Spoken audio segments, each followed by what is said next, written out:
कक्षा 7वीं की student finally आपको वैसे यहाँ पर समाज विज्ञान का वार्षिक मूल्यांकन सत्र 2025-26 का यहाँ पर रियल पेपर लेके आ चुके हैं। आप लोग बहुत सारे यहाँ पर कमेंट आ रहे थे कि समाज विज्ञान का रियल पेपर लाओ, तो फाइनली आपका पेपर आ चुका है और साथ ही आपका यही पेपर आने वाला है, ठीक है। और साथ ही आप 60 में 60 नंबर लाना चाहते हैं तो इस वीडियो को ध्यान से देखना है और साथ ही इस वीडियो को आपको अपने दोस्तों को भी शेयर कर देना है जिससे वो भी 60 में 60 नंबर लेके आ सकें। हमने आपके यहाँ पर सभी विषय के रियल पेपर डाले हैं, ठीक है। अब आपका जो लास्ट पेपर है वो सामाजिक विज्ञान का है, तो सामाजिक विज्ञान का पूरा आपका रियल पेपर है, ठीक है। तो पूरा आपको यहाँ पेपर देने से पहले इसको पूरा याद करना है, ठीक है। और वीडियो को आप लोग यहाँ पर लाइक कर लीजिए और साथ ही चैनल को सब्सक्राइब कर लीजिए और इस वीडियो को अपने दोस्तों को शेयर कर दीजिए, ठीक है। तो आप यहाँ पर देख लीजिए, आपके यहाँ पर दिया गया राष्ट्रीय शिक्षा केंद्र मध्य प्रदेश भोपाल वार्षिक मूल्यांकन सत्र 2025-26 विषय सामाजिक विज्ञान।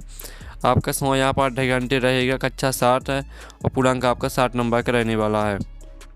आपके यहाँ पर आते हैं बहुविकल्पी प्रश्न 1 से 5 तक निर्देश आता है, सही विकल्प चुनकर उत्तर लिखिए। प्रत्येक प्रश्न के लिए 1 अंक आपका निर्धारित है। तो प्रश्न पहला आता है, गंगा घाटी में गुर्जर प्रतिहार राष्ट्रकूट और पाल वंश के शासक सदियों तक किस नगर पर नियंत्रण के लिए आपस में लड़ते रहे। तो आपका यह था कलिंग, बी था पहाड़पुर और सी था आपका इंद्रप्रस्थ और डी था कन्नौज। तो जो प्रश्न आपका पहला दिया गया, गंगा घाटी में गुर्जर प्रतिहार राष्ट्रकूट और पाल वंश के शासक सदियों तक किस नगर पर नियंत्रण के लिए आपस में लड़ते रहे, तो इसका उत्तर आपके यहाँ पर हो जाएगा, जो रहने वाला है वो आपका कन्नौज रहेगा, ठीक है। आपके यहाँ पर जो राइट आंसर रहेगा वो आपके यहाँ पर डी हो जाएगा, कन्नौज। कन्नौज आपका यहाँ पर राइट आंसर रहेगा। फिर आपके यहाँ पर देख लेते हैं, ठीक है स्टूडेंट। प्रश्न दूसरा आता, 1526 में इब्राहिम लोदी को पानीपत के युद्ध में किसने हराया था।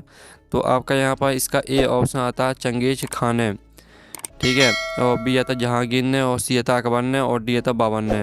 तो जो प्रश्न आपका दूसरा दिया गया, 1526 में इब्राहिम लोदी को पानीपत के युद्ध में किसने हराया था, तो इसका उत्तर आपका यहाँ पर रहेगा बाबर ने, ठीक है। आपका यहाँ पर डी राइट आंसर रहेगा।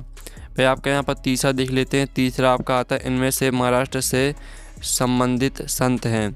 तो आपका यहाँ पर ए ऑप्शन आता गुरु गोविंद सिंह जी, बी आता ज्ञानेश्वर जी और सी आता गुरु तेग बहादुर जी और डी आता कबीरदास जी। तो जो आपका प्रश्न तीसरा दिया गया, इनमें से महाराष्ट्र से संबंधित संत हैं, तो इसका उत्तर आपके यहाँ पर रहेगा, ठीक है। तो आपका यहाँ पर ज्ञानेश्वर जी हो जाएगा, ठीक है। आपका बी राइट आंसर रहेगा। फिर आपका यहाँ पर चौथा देख लेते हैं। चौथा आता प्राकृतिक पर्यावरण से संबंधित नहीं है। तो आपका यह था पर्वत, बी आता नदियाँ, सी आता पेड़ और डी आता इमारतें।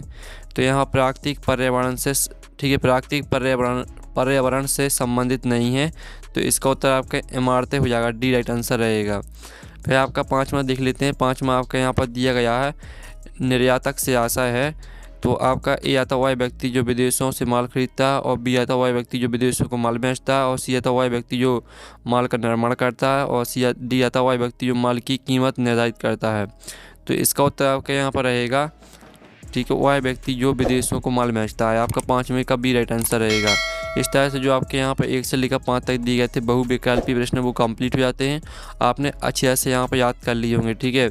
और आज साथ ही वीडियो को आप लोग यहाँ पर लाइक कर लीजिए और चैनल को सब्सक्राइब कर लीजिए। इस वीडियो को अपने दोस्तों को, ठीक है, शेयर कर दीजिए जिससे वो भी 60 में 60 नंबर लेके आ सके। अब चलिए आपके यहाँ पर एक स्थान देख लेते हैं। तो स्टूडेंट आपके यहाँ पर एक स्थान दिया गया जिसमें आप यहाँ पर देख लीजिए 6वां 9वीं सदी के मध्य में विजयालय ने नोट शहर में, ठीक है, निशुभसूदनी देवी का मंदिर बनवाया। तो यहाँ पर 9वीं सदी के मध्य में विजयालय ने, ठीक है, तंजावुर, ठीक है, तंजावुर आपका इसका आंसर हो जाएगा, तंजावुर शहर में निशुभसूदनी देवी का मंदिर बनवाया। फिर आपका यहाँ पर 7वां आता पानीपत का द्वितीय युद्ध में हुआ था।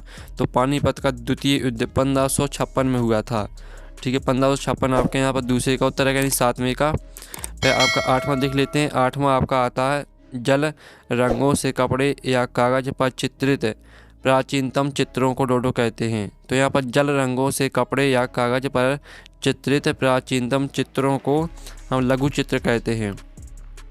तो आपके यहाँ पर इसका उत्तर लघु चित्र हो जाएगा, ठीक है। लघु चित्र आपका 8वें का उत्तर रहेगा। फिर 9वां आता डॉट विश्व का सबसे बड़ा रेगिस्तान है। तो इसका उत्तर रहेगा आपका सहारा, ठीक है, सहारा विश्व का सबसे बड़ा रेगिस्तान है। फिर आपका यहाँ पर 10वां देख लेते हैं, कानून के अनुसार डॉट डॉट से अधिक महिला कर्मचारियों की संख्या होने पर बालवाड़ी की सुविधा देनी होती है। तो यहाँ पर जो दिया गया कानून के अनुसार 30 से अधिक है, ठीक है, 30 से अधिक महिला कर्मचारियों की संख्या होने पर बालवाड़ी की सुविधा देनी होती है। ठीक है, इस तरह से आपके रजिस्टर यहाँ पर कंप्लीट हो जाते हैं। अब चलिए आपके यहाँ पर लघु उत्तरीय प्रश्न आते हैं 11 से 16 तक। तो आपके यहाँ पर 11वां देख लेते हैं। 11वां आता आपके आसपास होने वाले किन्हीं दो क्रियाओं का पता लगाकर लिखिए जो वायु को प्रदूषित करती हैं। और 12 आता है अंतर्जनित बल के कारण पृथ्वी पर कौन सी घटना घटित होती हैं। और 13 आता भारत में सर्दियों के मौसम में पश्चिम से जो पवनें आती हैं उन्हें क्या कहते हैं। और 14 आता सार्वभौमिक बहस के मताधिकार किस सिद्धांत पर आधारित है।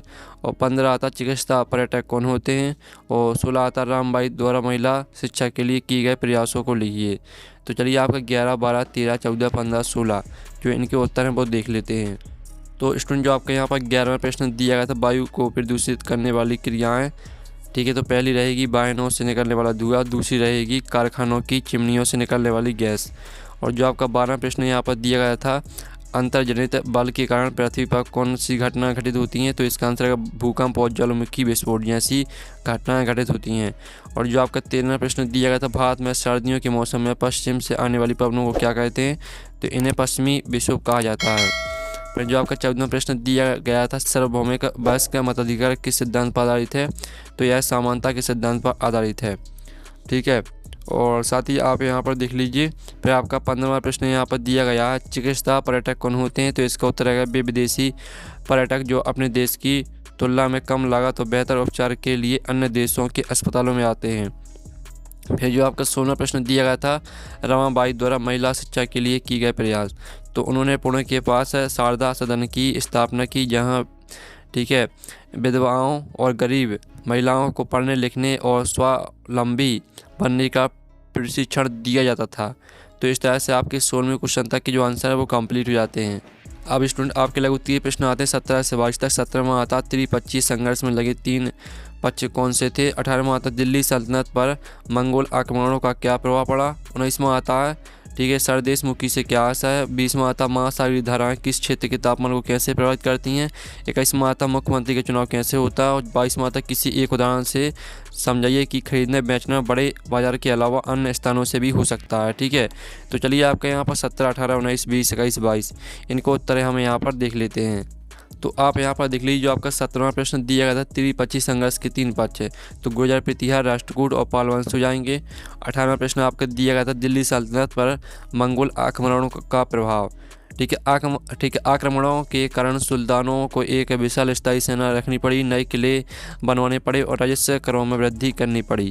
फिर जो आपको 19वां प्रश्न दिया गया था, यहाँ पर सरदेशमुखी से क्या आशा है। तो इसका उत्तर है यह मराठा साम्राज्य में मुख्य राजस्व का 10% हिस्सा था जो सरदेशमुख होने के नाते वसूला जाता था। फिर जो आपका 20वां प्रश्न दिया गया था, महासागरीय धाराएं तापमान को कैसे प्रभावित करती हैं। तो इसका उत्तर है गर्म धाराएं तटीय क्षेत्रों का तापमान बढ़ा देती हैं, जबकि ठंडी धाराएं तापमान को कम कर देती हैं, जिससे वहाँ की जलवायु प्रभावित होती है। फिर जो आपके 21वां प्रश्न दिया गया था, मुख्यमंत्री का चुनाव कैसे होता है। तो इसका उत्तर रहेगा विधानसभा चुनाव में जिस दल को बहुमत मिलता है उस दल के विधायक अपने नेता का चुनाव करते हैं, जिससे राज्यपाल मुख्यमंत्री नियुक्त करता है। फिर आपका 22वां प्रश्न दिया गया था, बाजार के अलावा अन्य स्थानों से खरीदना बेचना। ठीक है, तो ये आपका यहाँ पर 22वें प्रश्न का उत्तर दिया गया। चलिए हम नेक्स्ट प्रश्न देख लेते हैं। अब स्टूडेंट आपके यहाँ पर दिए गए प्रश्न आते हैं 23-26 तक। 23वां आता गौंड जनजाति की जीवन शैली का वर्णन कीजिए। 24वां आता आग्नेय सेल और कायांतिक सेल में उदाहरण सहित ठीक है अंतर लिखिए। 25वां आता अमेजन बेसिन की मुख्य विशेषताएं क्या, वहाँ पाए जाने वाले किसी एक वन्य जीव का नाम भी लिखिए। और 26वां आता स्थानीय संचार माध्यम के रूप में समाचार पत्र का महत्व लिखिए। तो चलिए 23, 24, 25, 26 जो इनके उत्तर है वो देख लेते हैं। तो स्टूडेंट आप देख लीजिए, आपका यहाँ पर 23वें प्रश्न का आंसर रहेगा। तो आप देख लीजिए, गोंड जनजाति के लोग गोंडवाड़ा नामक विशाल वन प्रदेश में रहते थे। इनकी जीवन शैली की मुख्य विशेषता निम्नलिखित है। पहली, दूसरी, तीसरी, चौथी, चारों विशेषताओं को आपको याद कर लेना है। फिर जो आपका 24वां प्रश्न दिया गया था, आग्नेय सेल और कायांतिक सेल में उदाहरण सहित अंतर लिखिए। तो आग्नेय सेल देख लीजिए और साथ ही इसका उदाहरण देख लीजिए, कायांतिक सेल और इसका उदाहरण देख लीजिए। ठीक है, इस तरह से 24वें प्रश्न का आंसर हो जाता है। और फिर आप यहाँ पर 25वें प्रश्न का आंसर देख लीजिए, अमेजन बेसिन की मुख्य विशेषताएं। ठीक है, पहली, दूसरी, तीसरी, चौथी, चारों विशेषताओं को याद कर लेना है और 26वें प्रश्न का आंसर देख लीजिए। ठीक है, इस तरह से आपका जो यहाँ पर सामाजिक विज्ञान का रियल पेपर हमने पूरा कंप्लीट करा दिया है। यही पेपर आपका आएगा, पूरा आपको याद करना है। ठीक है, रट के जाना है पेपर देने से पहले। ठीक है, हम नेक्स्ट वीडियो मिलते हैं। Thanks for watching.